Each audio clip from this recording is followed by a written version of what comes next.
को ख्याम्देला पतिर ओ सुरुवा सुन्दैछौँ हजुर। एकदमै सर्वप्रथम किरात याक्थुङ चुम्लुङ वेन्छा चुम्बो युकेलाई धेरै धेरै धन्यवाद दिन चाहन्छु। याक्थुङ बा पामा को क्यारेक्ला कुसिङ नि मेदा नेनिरा पिनी बेमै पामा लेनुइरा विशेष आजको जुन एउटा सभा भनौँ हाम्रो कार्यक्रममा उपस्थित सबै अग्रजहरूलाई अनि जति समकालीन जो जो पनि हुनुहुन्छ यहाँहरू सम्पूर्णलाई फेरि एकचोटि आशीर्वाद र जति पनि त्योङसी श्रीजङ्गा हामी विशेष गरी त्योङसी श्रीजङ्गा भनेर चिन्ने गर्छौँ र श्रीजङ्गा सिंहथेबे भनेर चिन्ने गर्छौँ र यहाँको जति पनि परिचय कहाँ जन्मिनु भयो कहिले जन्मिनु भयो भन्ने कुराहरू हाम्रो प्राज्ञ अमर तुम्याङज्यूले राखिसक्नु भएको छ र यसमा म यो कुरालाई दोहोऱ्याउन चाहन्न र उहाँले कुन कुन विधाहरूमा है भाषा लिपिको जुन क्षेत्रमा यहाँले जुन योगदान पुर्याउनु भएको छ त्यो कुराहरू पनि यहाँले राखिसक्नु भएको छ र फेरि दोहोऱ्याउँदाखेरि राम्रो लाग्दैन होला र विशेष गरी म हाम्रो सिक्किम उहाँको प्रवेश है भएपछिको म केही कुराहरू राख्न चाहन्छु। यहाँनिर जुन अब हामीले जुन पाएका छौँ र जानकारी हामीले अध्ययन गर्दाखेरि मैले अध्ययन गर्दाखेरि र यहाँ 1734मा सिक्किम प्रवेश गर्नुभएको र किन प्रवेश गर्नुभयो भन्ने कुरा अघि हाम्रो अमर तुम्याङज्यूले राख्नु भएको छ र यहाँनिर विशेष गरी जुन नामगेल वंशले शासन गरिरहेको थियो र त्यो नामगेल वंश 1642देखि यहाँनिर सिक्किममा उहाँले राज गर्न थाल्नुभयो र विशेष गरी यो नामगेल जुन वंश चाहिँ सिक्किममा अब उहाँले राज है राजा अब राज चलाउनु चाहिँ भनिन्छ बुद्धिज्मलाई नै यहाँले चाहिँ अब यहाँनिर एकदमै फैलाउनु पर्ने बुद्धिज्मलाई चाहिँ यहाँनिर चाहिँ अब विस्तार गर्नुपर्ने यहाँहरूको एउटा विचारले विशेष गरी यो एकदमै सुनियोजित र अब राजा भएको भन्ने कुराहरू छ र मैले भन्न चाहेको यहाँहरू चाहिँ बुद्धिज्मलाई बेसी अब यहाँनिर फैलाउने जुन विचारले यहाँनिर त्यो काम चलिरहेको थियो र त्यति बेला जुन उहाँले त्यो कुरा बुझेपछि सिक्किम प्रवेश आउनु भएको भन्ने कुरा यहाँले राख्नुभयो र यो सम्भवतः यो है एकदमै सत्य कुरा हो र अर्को चाहिँ अब विशेष गरी अब यहाँ प्रवेश गर्नुको कारण अब उताको के थियो होला त्यो अर्कै कुरा म राख्न भन्न चाहन्न र यता त्यसरी 1734मा आउनु भएको कुरा यहाँनिर आयो र यहाँनिर अमर तुम्याङज्यूले साङ्गा छोलिङ भनेर जुन एउटा है गुम्पाको कुरा गर्नुभयो यहाँनिर यो लाप्चेन्जी भन्छौँ हामी यसलाई हालमा राप्देन्ची भन्छ यो त्यति बेला चाहिँ राप्देन्ची चाहिँ यहाँको हाम्रो है राजाको अथवा त्यति बेलाको राजधानी चाहिँ यो लाप्चेन्जी या अहिलेको राप्देन्ची चाहिँ हुने गर्थ्यो र मतलब राजदरबार त्यहाँनिर थियो र त्यति बेला यहाँनिर राजाको कुरा गर्दाखेरि तामदिङ ग्याल्पो भनेर भनेको छ र तामदिङ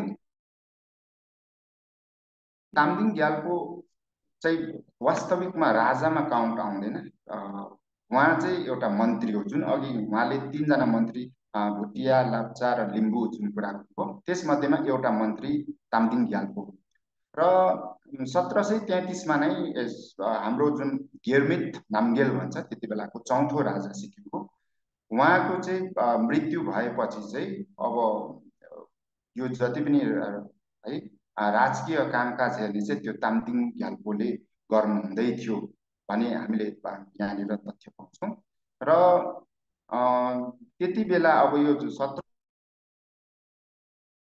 1734को कुरा आयो गिरमित नामगेल त 1733मै बित्नु भएको थियो र उहाँपछि चाहिँ अब राजा चाहिँ को हुने भन्ने कुरा अलिकति यहाँ चर्चा गर्दाखेरि अलिक राम्रो होला। र उहाँको चाहिँ सन्तान थिएन अरे। र उहाँलाई उहाँ बित्नुभन्दा अगाडि नै उहाँलाई चाहिँ सोधिएको थियो अरे कि तपाईँको है तपाईँ पछि चाहिँ कसलाई राजा बनाउनु पर्ने भन्दाखेरि चाहिँ उहाँले भन्नुभयो अरे एकजना जो लमेनीले नानी जन्माएको छ त्यो नानी चाहिँ मेरो छोरा हो भनेर, अनि पछि गएर उहाँलाई ल्याएर राजा बनाउनु भनेर कुरा उहाँले गर्नुभएको यहाँनिर पाउँछौँ।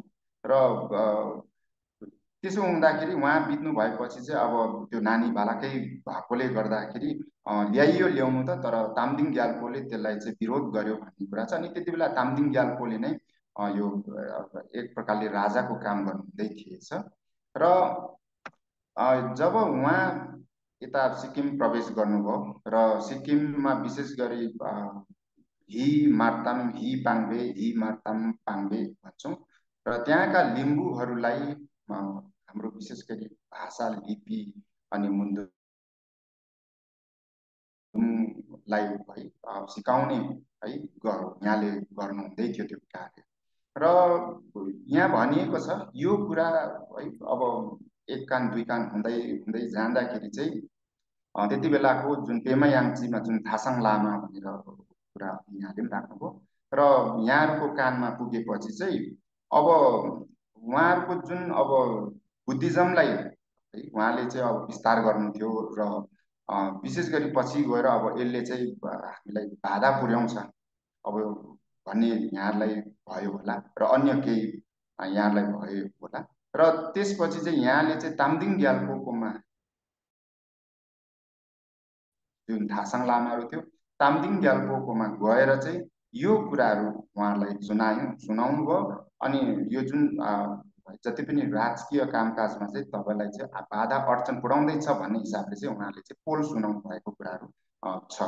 र यो सुनेपछि चाहिँ अब तामदिङ ग्याल्पोले चाहिँ विशेष गरी लामाहरूलाई चाहिँ के भन्नुभयो भन्दा चाहिँ जति पनि यो भाषा लिपि धर्म कुराहरूको चाहिँ अब त्यसको है मालिकहरू तपाईँहरू हुनुहुन्छ है। अनि यो कुराहरू चाहिँ मिलाउने तपाईँहरूकोमै अधिकार छ भन्ने है यो राजाले तामदिङ ग्याल्पोले यहाँलाई है भन्नुभएको कुरा। र पछि गएर अब लामाहरूले चाहिँ अब राजाले हामीलाई अधिकार दियो जे गर्दा हुन्छ भन्ने हिसाबले चाहिँ अब यहाँले चाहिँ विशेष गरी त्योङसी श्रीजङ्गालाई चाहिँ अब खोज्ने अनि यहाँले चाहिँ मार्ने षड्यन्त्र गर्नुभयो र यहाँलाई खोज्न थाल्नुभयो। अब यो कुरा सुनेपछि त्योङसी श्रीजङ्गा अब मार्ने भएपछि त अब लुक्नु पर्यो है कहीँ त छिप्नु पर्यो। र त्यसो गर्दाखेरि उहाँ है त्यसरी त्यहाँ अब लुक्नु हुँदै गर्दाखेरि चाहिँ लास्टमा खोज्दा खोज्दाखेरि चाहिँ सिरिजङ्गा फुप्पू अब त्यो ओडार हो। अब त्यो ओडारमा यहाँलाई भेटेको कुरा गरिएको छ। र त्यसपछि त्यो नामलाई नै सिरिजङ्गा फुप्पू भनेर भनिन्छ। अब सिरिजङ्गा त्योङसी फुप्पू भनौँ। र त्यहाँनिर यहाँलाई भेटाउनु भयो खोज्दा खोज्दा गरेर। र उहाँलाई त्यो त्यसपछि चाहिँ त्यो मौवाको रूपमा जुन अघि यहाँले पनि देख्नु भएको थियो त्यहाँनिर बाँधेर उहाँलाई चाहिँ विष भएको बाणले यहाँलाई मारिएको कुरा गरिएको छ। र यसमा के पनि एउटा कुरा जोडिएको छ भन्दाखेरि चाहिँ जति नै मार्दाखेरि पनि उहाँ चाहिँ एकदमै नमर्ने।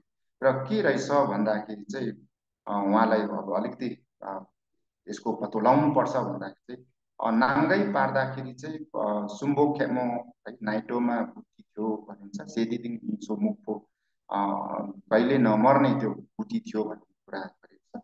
र त्यसले गर्दा पो है उहाँ है नमरेको भन्ने यहाँले अड्कल गरेपछि त्यसलाई आगोमा जलाएर चाहिँ उहाँ चाहिँ उहाँको सास भएको या उहाँको मृत्यु भएको यहाँनिर अब भनिएको छ। र त्यसपछि उहाँले जुन सेहो सुकुवा भनेपछि छालाको जुन झोलामा चाहिँ हालेर अघि यहाँनिर कालिस खोला भनेर सरले अमर्त म्याङजुले भन्नुभएको थियो। यसलाई चाहिँ याक्थुङबाले चाहिँ क्यारेकमा यङगङ भनेर नै बेसी है हामी भन्छौँ या हामी चिन्छौँ। क्यारेकमा यङखङ भन्छौँ। त्यो क्यारेकमा यङखङमा बगाएको कुरा छ र त्यो बगाउँदाखेरिको एउटा कुरा चाहिँ यहाँले अघि चाहिँ अन्तमा भन्नुहुन्थ्यो, एउटा कालो चरा त्यो ब्यागबाट है आकाशतिर उडेर गएको कुरा छ र त्यसमा चाहिँ अब आङ्गा आयाक्थुङ साहा सकसक मुन्दुम हावे गुरुङ सिंह यागाङले मिक्या नाहेन आगे मिटाङ आगेसरे होइन, मैले आफ्नो है लिम्बू जातिलाई भाषा लिपि है जो सिकाउँदै गर्दाखेरि तपाईँले ईर्ष्या आरिस गर्नुभयो र मलाई मान्नुभयो। आङ्गा मेसियन ताँदी यमु नुङा तारो भन्ने यो कुराहरू गर्नुभएको छ। म मर्ने छुइनँ, पछि म फर्केर आउनेछु भन्दै त्यो चरा उडेर गएको कुराहरू छ। र त्यसपछि अब अर्को चाहिँ यहाँनिर कुरा जोड्नु पर्दाखेरि चाहिँ अब त्यसरी उहाँको है यहाँनिर अब मृत्यु भयो, उहाँले मारियो, अथवा हामीले चाहिँ भन्नु पर्यो यहाँ शहीद हुनुभयो। र त्यति बेला लिम्बू भुटिया र जुन लाप्चे भन्छौँ यहाँनिर प्रायले त्यो एकअर्कामा त्यो भाषा, लिम्बूको भाषा लेप्चा भुटिया अथवा लेप्चाको लिम्बूले भुटियाले, त्यसै प्रकार भुटियाको लेप्चा लिम्बूले बोल्ने गर्थ्यो अरे। अनि त्यति बेला चाहिँ उहाँहरूले जुन एउटा गीत बनाउनुभयो, विशेष गरी चाहिँ यो जुन लिम्बू है अक्षर है भाषा पढ्नु लेख्नु हुँदैन, राजाले मार्छ भनेर उहाँले चाहिँ गीत बनाएर चाहिँ उहाँले प्रचार प्रसार गरेको हामीले पाउँछौँ। कमो चाहिँ याक्थुङ्बे म थिएँ मे बातौँ वा बेबेले चाहिँ वाले खुम्मा वा कङ्गी फाक्ले खुम्मा फाक्कङ्गी श्रीजङ्गा याक्थुङ साप्लाके जोगपा पामेन्डो हाङले आसे भन्नु मतलब अब यो जुन अब वाले खुम्मा वा कङ्गी भनेको वा कङ्गीले वालाई हामी सदाउँछौँ, फाकलाई हामी फाक्कङ्गीले सदाउँछौँ। र त्यस्तै प्रकारले चाहिँ यो जुन श्रीजङ्गा याक्थुङ सकसक है जोगपा अब हाले चु हाले बातु हाले सेसु कनिन्जे पामेन्डो हाङले आसेक्लो भनेर चाहिँ यहाँले प्रचार प्रसार गर्नुभएको कुराहरू आएको छ। र यो भयो उहाँको यहाँ आएपछिको अब कसरी उहाँ के भयो भन्ने कुराहरू। र उहाँको 8 जना शिष्यको अघि अमर तुम्याङज्यूले पनि कुरा राख्नुभयो र यहाँ कतिजनालाई मार्नुभयो र कतिजना फर्केर गए पनि भन्ने कुरा गरिएको छ। तर अघि सरले त यहाँ आएर हामीले गएको पनि भनेर भन्नुहुन्थ्यो। तर यहाँनिर भने नजिकको तीर्थ हेला भने जस्तो हामीले त्यो चाहिँ गरेको छैन र कतिजना कालेबुङतिर गएका छन् भन्ने कुराहरू चाहिँ आएको छ। र मेरो समय सक्नु आँट्यो र अन्तमा जाँदा जाँदै म यहाँलाई